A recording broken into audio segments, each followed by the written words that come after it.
Olá pessoal, engenheiros e engenheiras, simpatizantes da construção civil e derivados. Vamos aqui para mais uma aula de fenômenos de transporte, dessa vez para introduzirmos o estudo da estática dos fluidos. Para a gente iniciar a nossa conversa sobre estática dos fluidos, né, lembrando que estamos aí no capítulo 2 do livro do Franco Brunet, de Mecânica dos Fluidos, né, para tratarmos deste assunto. Vamos relembrar aí o conceito de pressão, visto aí nas unidades curriculares de física do nosso curso, né? Então, pressão basicamente é uma força aplicada sobre uma determinada área, né? O efeito dessa força sobre essa área é o que nós chamamos de pressão. Então, aqui nós temos, exemplificando, né, uma força de 100 newton aplicada em uma área de 10 centímetros quadrados, né, gera uma pressão de 10 newton por centímetro quadrado. Essa mesma força de 100 newton aplicada em uma área menor, de 5 centímetros quadrados, gera uma pressão maior, né, uma pressão de 20 newton por centímetro quadrado. Então, nota-se aí, né, que a força aplicada em ambos os recipientes é a mesma, entretanto, a pressão é diferente. Então, esse é o conceito de pressão. É força aplicada sobre a área, então o efeito dessa força varia de acordo com a área de aplicação no que diz respeito à pressão. Beleza? Dito isso, vamos falar agora sobre dois teoremas aí também estudados em física, inclusive desde o ensino médio, mas que são importantes aqui para nosso estudo de estática dos fluidos, né? Vamos falar sobre o teorema de Stevin, né? Ou Steven, eu nunca sei a pronúncia exatamente correta, ainda vou aprender para falar para vocês. E esse teorema ele nos diz basicamente que a diferença de pressão entre dois pontos de um fluido em repouso é igual ao produto do peso específico do fluido pela diferença de cota dos dois pontos, né? O que significa isso? Basicamente que pressão é igual a peso específico multiplicado pela profundidade do fluido, né? Isso se a pressão na superfície do fluido for nula, e zero, né? Então a pressão nesse ponto N aqui, por exemplo, vai ser igual a peso específico desse fluido multiplicado pela profundidade, né? Obviamente, quanto mais profundo o ponto em análise, maior vai ser a pressão, correto? Então, à medida que nós temos maior peso específico, maior coluna d'água, maior vai ser a pressão. Tranquilo? Esse basicamente é o teorema de Stevin, né? Então, outras considerações importantes aí sobre esse teorema, outras observações aí que a gente deve ficar atento, né? Na diferença de pressão entre dois pontos, não interessa a distância horizontal aí entre eles, né? Mas sim a diferença de cotas verticais, né? Então, a pressão dos pontos no mesmo plano horizontal é a mesma. E o formato do recipiente não é importante para o cálculo da pressão em algum ponto. O que interessa é a coluna d'água, ou a coluna de fluido, né? A diferença de cota. Então, em qualquer ponto do nível A, certo? Desse plano aqui, tem-se a pressão PA. Em qualquer ponto aqui, ó, seja aqui, aqui, aqui, a pressão vai ser o gama vezes a altura de fluido aqui, beleza? Em B é a mesma coisa, né? A qualquer ponto desse plano B, a pressão vai ser gama vezes a altura de B. Então esse é um conceito bastante interessante para a gente estudar a estática dos fluidos, sobretudo o que veremos a seguir, que será a manometria, né? Então, outras considerações importantes aqui ainda sobre o teorema de Stevin, né? Nos gases, Stevin ou Stevin, né? Stevin, nos gases, né, como o peso específico é pequeno, se a diferença de cota entre dois pontos não é muito grande, ou seja, se é uma camada pequena de gás aí no sistema a ser estudado, né, pode ser desprezada a diferença de pressão entre esses pontos, né? Ou seja, se essa espessura de camada de gás aqui não for tão grande, né, a gente pode dizer que a pressão em A é igual em B, que é igual em C, ou muito aproximada, beleza? Então isso será um dado de grande importância prática para a resolução de alguns problemas, né? E por fim, a pressão em torno de um ponto de um fluido em repouso é a mesma em qualquer direção, ou seja, aqui no ponto A, a pressão em qualquer direção nesse ponto é a mesma, é aquele gama vezes a altura d'água. Tranquilo? Em B a mesma coisa, em C a mesma coisa. Seguindo o nosso baile aqui, né, da estática dos fluidos, falaremos agora sobre a lei de Pascal, né? A lei de Pascal diz basicamente que a pressão num ponto de um fluido em repouso transmite-se integralmente a todos os pontos do fluido, né? Ilustrando isso aqui, nós temos que duas figuras, né, em A e em B. Aqui nós temos um recipiente sob a pressão atmosférica e o outro com uma força aplicada sobre ele, com um êmbolo aqui, né, para que seja transmitida essa força em forma de pressão para esse fluido, beleza?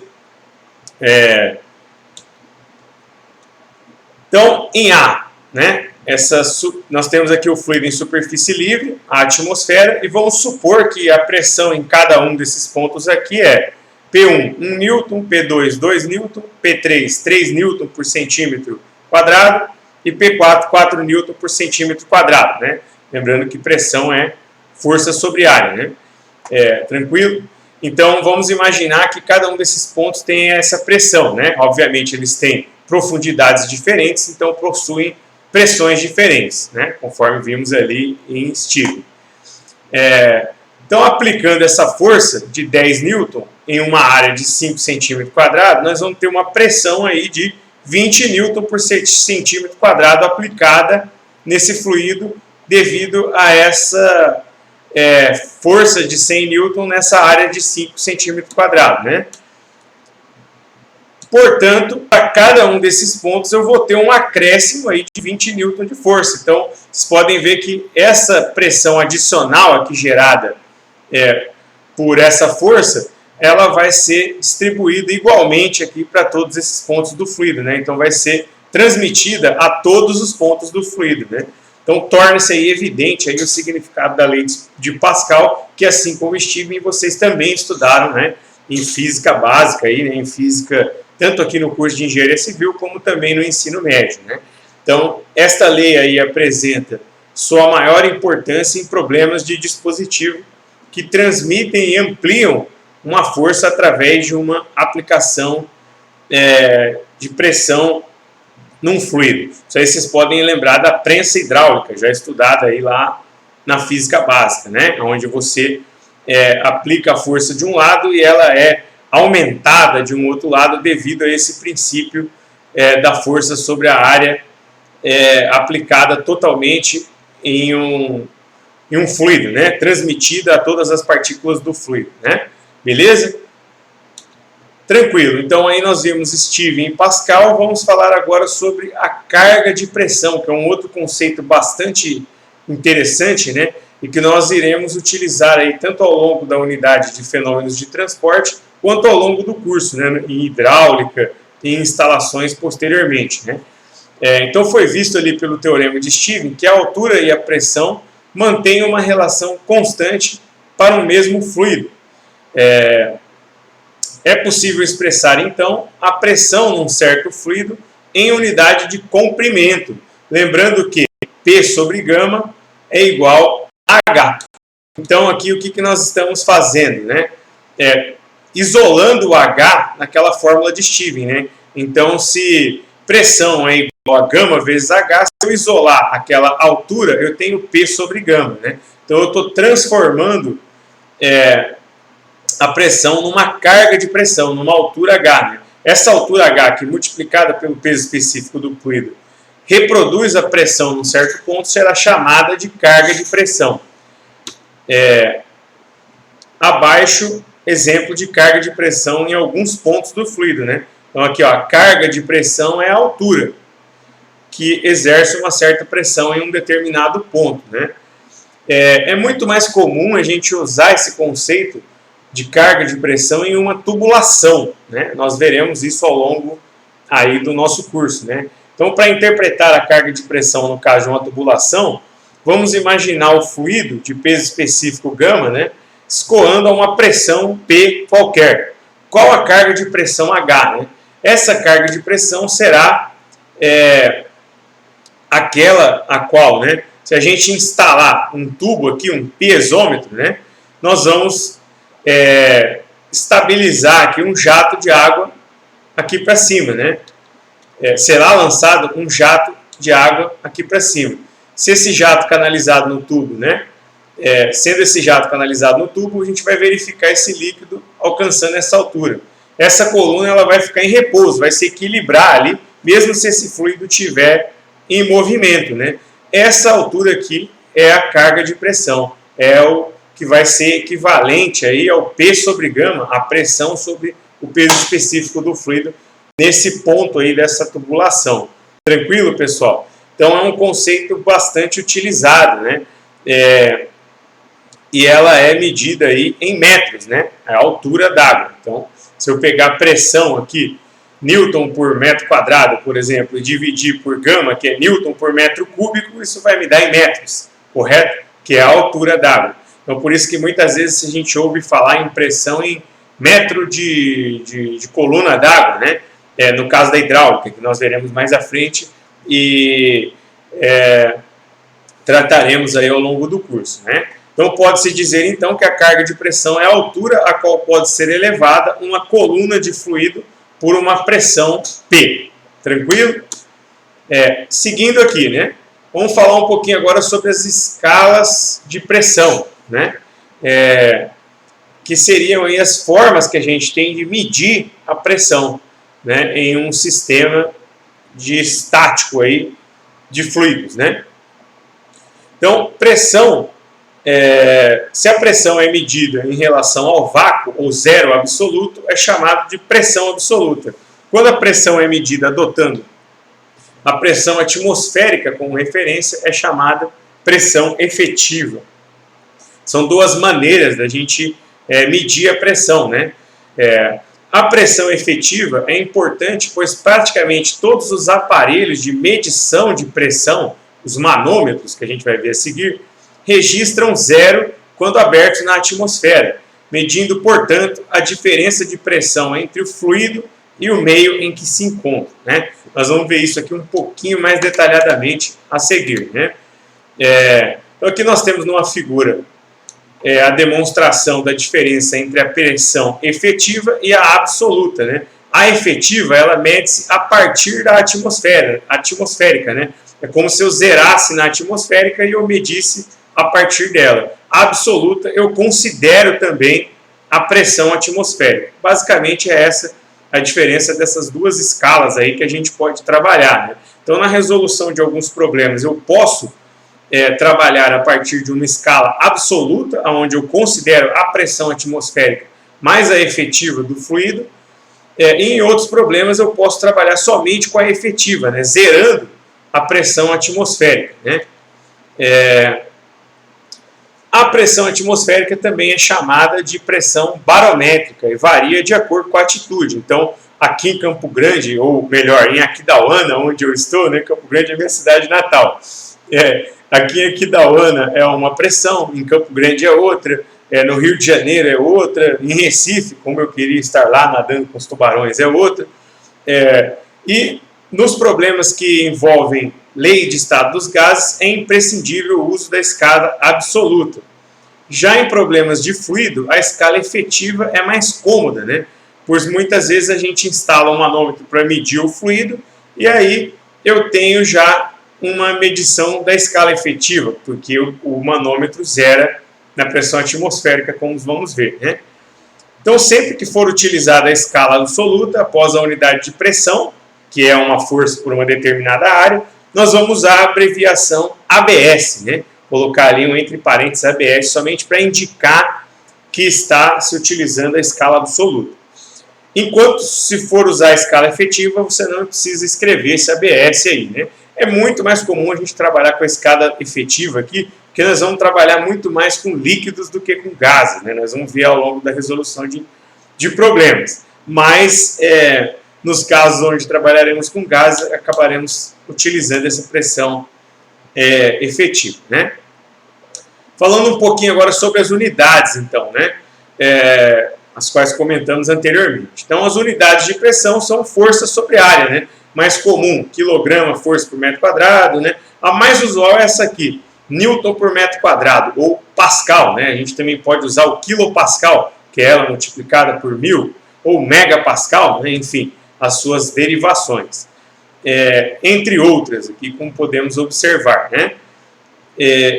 E aqui uma dica de transformação de unidades, né, que vocês podem posteriormente consultar para utilizar aí na resolução de problemas. Obviamente que hoje em dia vocês têm acesso a uma série de conversores de unidade aí, né, na web para facilitar a vida de vocês aí na resolução de problemas, né? Mas nada como a gente converter manualmente para exercitar essa situação, né? Enfim, e as unidades de carga de pressão, como eu comentei anteriormente, basicamente são unidades de medida aí, como metros, né? O metro de coluna d'água, metro de milímetro de mercúrio, centímetro de coluna d'água. Então depende do fluido e da unidade de comprimento a qual vai se medir esse fluido. Geralmente é assim que se dá a carga de pressão, né? E existem algumas outras unidades pré-definidas aí, como a gente pode destacar o ATM, né? Ou uma pressão atmosférica aí padrão que pode ser utilizada na resolução de alguns problemas, né? Que é a pressão dada para se elevar uma coluna de mercúrio a 760 milímetros, né? Então, um ATM equivale a 760 milímetros de mercúrio, ou 101,230 Pascal, entre outros valores aqui que vocês podem consultar, né?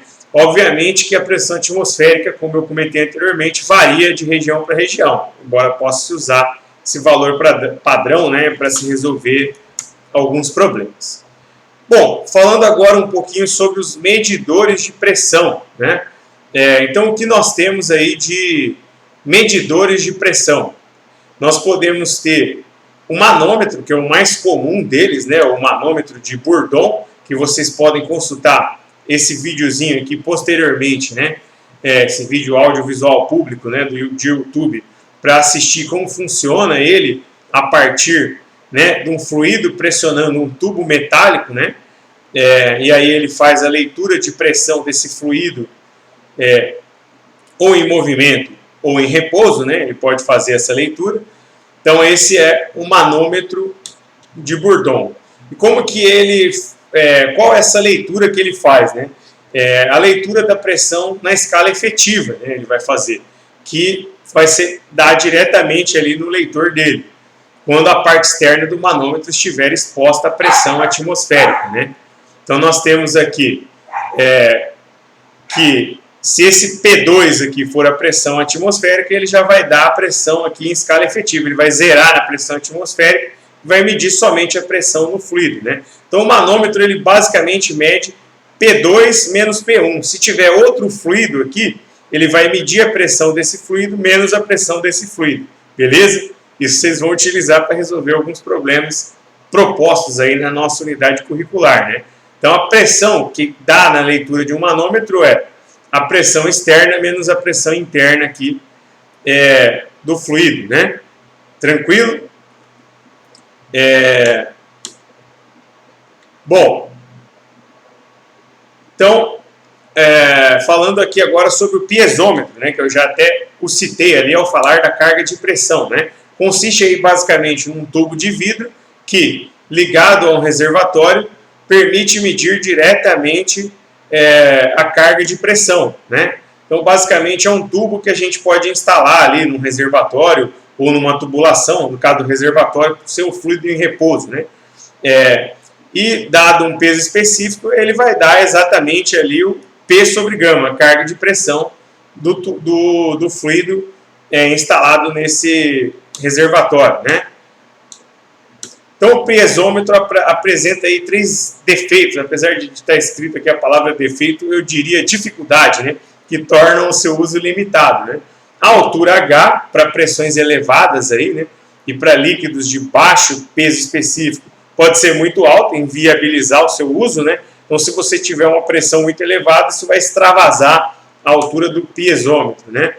Então, não é inviável a instalação de um tubo muito grande, né? Então, é para pequenas pressões.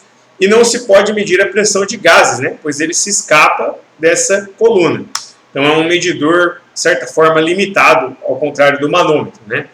E não se pode medir pressões efetivas negativas, certo? Pois nesse caso não haverá entrada de ar no reservatório na tubulação, ao invés de haver a formação dessa coluna H. Tranquilo? Outro tipo de manômetro, né, de medidor de pressão que nós podemos ter é um manômetro com tubo em U. Esse manômetro ele permite a medida de pressões negativas, né, como a gente pode apresentar nessa figura. Então, ele pode medir, por exemplo, uma pressão aqui abaixo, né, desse nível aqui. Ó, né? Aqui, nesse caso, a pressão está positiva, aqui ele está negativo. Né? E permite a medida de pressões de gases, quando se inclui um fluido manométrico. Né?